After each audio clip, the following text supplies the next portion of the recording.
Nous sommes deux sœurs jumelles, nées sous le signe des Gémeaux. Mi fa sol la mi ré mi fa sol sol sol ré do. Et mon ami tournait les calembours et les bons mots. Mi fa sol la. Bonjour et bienvenue dans ce nouveau numéro de Direct Hit. Vous avez bien sûr tous reconnu la mélodie des Demoiselles de Rochefort. Mais connaissez-vous vraiment son réalisateur Jacques Demy? Jacques Demy, né le 5 juin 1931 en Loire-Atlantique, est un artiste français principalement connu en tant que réalisateur, mais également scénariste, dialoguiste, parolier, producteur et acteur. Demy a 13 ans lorsqu'il se procure sa première caméra Pathé Baby, dans une boutique du fameux passage Pommeray à Nantes. Son père, gérant d'un garage, et sa mère, coiffeuse au tempérament fantasque, lui ont transmis le goût du spectacle dès son plus jeune âge. À 4 ans, il concevait déjà des spectacles de marionnettes. Il réalise ensuite plusieurs films d'animation. Adolescent, il suit les cours du soir des Beaux-Arts où il fait la connaissance de son futur décorateur Bernard Hevin. Il se cherche, envisage de travailler dans le cinéma d'animation et se met au service de Paul Grimaud, avec lequel il réalise des parties de films publicitaires, animant notamment des boîtes de pâtes Lustucru. Il est remarqué par une firme de publicité qui va lui procurer plusieurs mois de travail, en collaboration avec Bernard Hevin. C'est aussi l'époque où il se lance dans un roman qu'il abandonne rapidement, mais qui est la première ébauche du scénario d'Une chambre en ville. Il fait la connaissance de Jean Marais, qui lui permettra ensuite de contacter Jean Cocteau, qui lui donne les droits cinématographiques du Bel Indifférent. Ce cours sera présenté au Festival de Tours, où il rencontre celle qui deviendra sa compagne et complice, Agnès Varda. Je l'avais rencontré en 1958 au Festival de Tours. C'est en 1959 que Jacques est venu habiter ici avec moi, dans cette maison et dans cette cour-jardin. C'est donc ici que nous avons élevé Mathieu et Rosalie. Jacques Demy et Agnès Varda se marient en 1962. Elle lui rendra hommage dans ses films Jaco de Nantes, Les Demoiselles ont eu 25 ans et L'univers de Jacques Demy. Jacques Demy meurt en 1990, officiellement d'un cancer. Ce n'est qu'en 2008 qu'Agnès Varda révèle que la véritable cause de son décès était le sida. Jacques se mourait, il savait qu'il se mourait. Il savait que le sida était insoignable. Il savait donc que ça ne pourrait qu'empirer.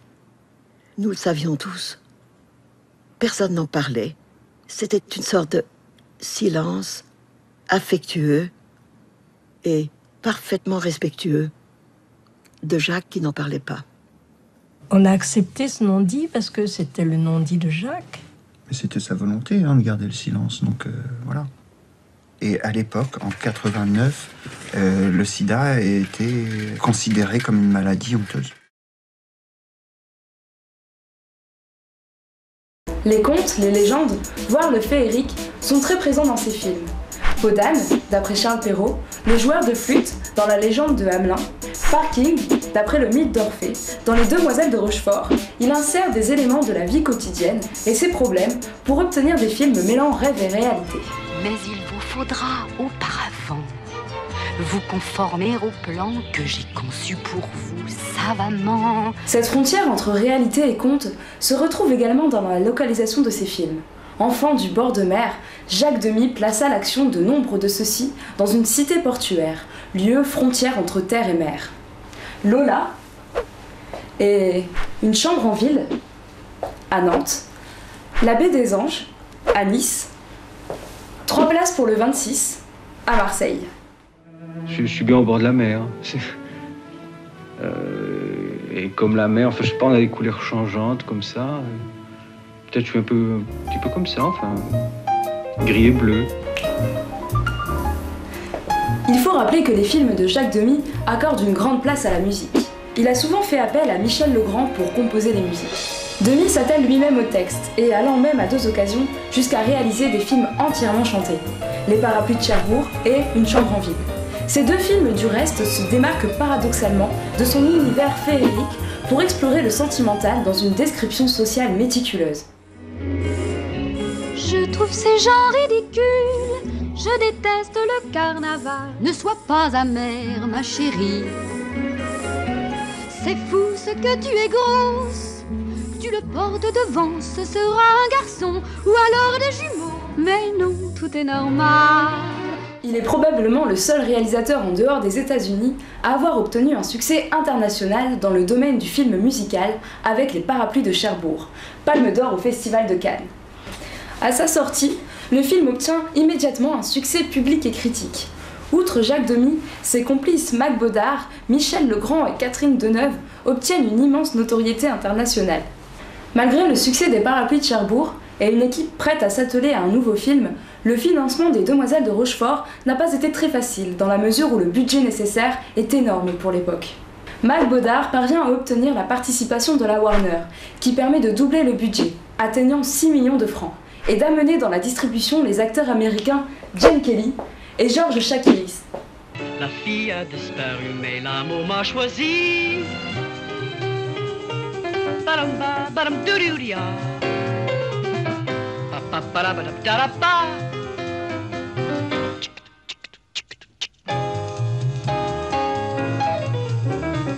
Il a fallu que je traverse du continent. Il a fallu enfin sur hasard étonnant pour transformer ma vie et lui donner un sens. Il a fallu que je revienne en France.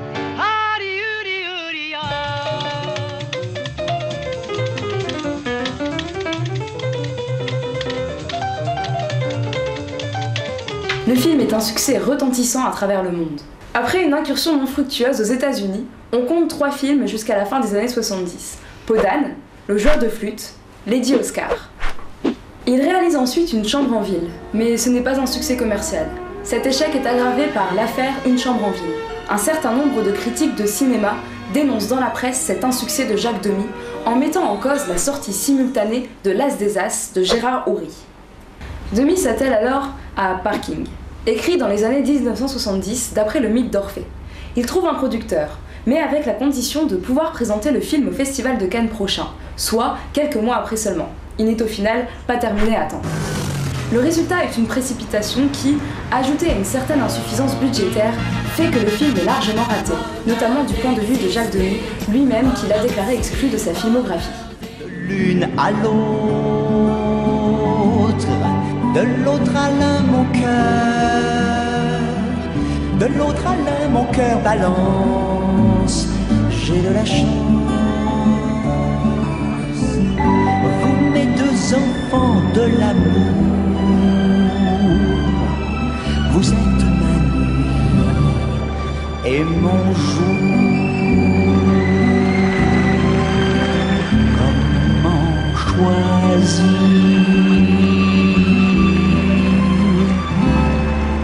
Pourquoi choisir?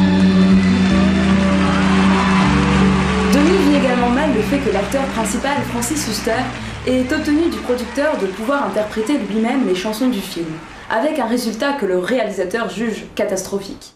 Comment se fait-il brusquement qu'il chante? Parce que dans les 10 premières minutes, il chante et c'est là tout de même qu'il y aura un choc probablement chez les gens parce que c'est pas une pop star. Pourquoi l'avoir choisi lui? Eh bien parce que il y avait 2 façons de faire le film. Prendre un chanteur qui sache jouer ou bien un acteur qui sache chanter. Or, la partie action était très importante, la partie jeu dans le film était très importante, parce que c'est pas un film musical, c'est l'histoire d'un chanteur, un chanteur pop effectivement, mais c'est pas n'importe quel chanteur. Sur le plan commercial et critique, c'est un échec total. Demy a alors perdu une grande place de Parking au sommet des réalisateurs français. Il entame ensuite le tournage de 3 places pour le 26. Mais ce travail est marqué par 2 hospitalisations de Jacques Demy, et celles-ci vont d'ailleurs devenir de plus en plus fréquentes. Il consacre dès lors ses loisirs forcés à la rédaction de ses souvenirs d'enfance, qu'il communique au fur et à mesure à Agnès Varda. En mars 1990, celle-ci décide d'en faire un film, qui est tourné dès le printemps. Après une interruption à la mort de Jacques Demy, le dernier film du cinéaste est achevé au début de 1991. Il était malade, il restait beaucoup à la maison. Allez, maintenant, hop, laisse-moi écrire. Et il écrivait ses souvenirs d'enfance dans le garage à Nantes, où il avait vécu en famille. Il me faisait lire ses pages le soir. Un jour, j'ai dit, c'est vraiment une enfance intéressante, ça ferait un très beau film. Il a dit, mais je n'ai pas la force de le faire. Fais-le, toi. Je lui ai dit, mais ce film sur ton enfance, ça te ferait plaisir que je le fasse? Il m'a dit, oui, fais-le. Nous savions que Jacques n'en avait plus pour longtemps. Rosalie, Mathieu et moi, on l'entourait. Rosalie me relayait pour le soigner, surtout quand on a lancé la production. À Ciné Tamaris, il a fallu, et en vitesse, trouver un peu d'argent et composer une équipe. Je repense à cette équipe motivée par le film, généreuse et délicate à mon égard. Saviez-vous que Jacques Demy insère des clins d'œil à ses films précédents dans certains longs métrages, comme s'ils formaient ensemble une longue histoire découpée? Par exemple, Roland Cassard, diamantaire amoureux de Lola, épouse Geneviève dans les parapluies de Cherbourg, après avoir fait fortune aux États-Unis. De même, la mère et ancienne danseuse qu'il rencontre à Nantes, avant qu'elle ne parte retrouver sa fille à Cherbourg chez son beau-frère coiffeur, est découpée en morceaux dans Les Demoiselles de Rochefort. En examinant ces films, on s'aperçoit qu'aucune rencontre n'est insignifiante. Saviez-vous que le cinéaste Christophe Honoré revendique l'héritage de Demy? Comme lui, il intègre régulièrement des chansons dans ses films. Les chansons d'amour en 2007 ou encore Les Bien-Aimés en 2011. Il considère Lola comme son film fétiche. On a tous un film fétiche qui nous appartient, nous accompagne.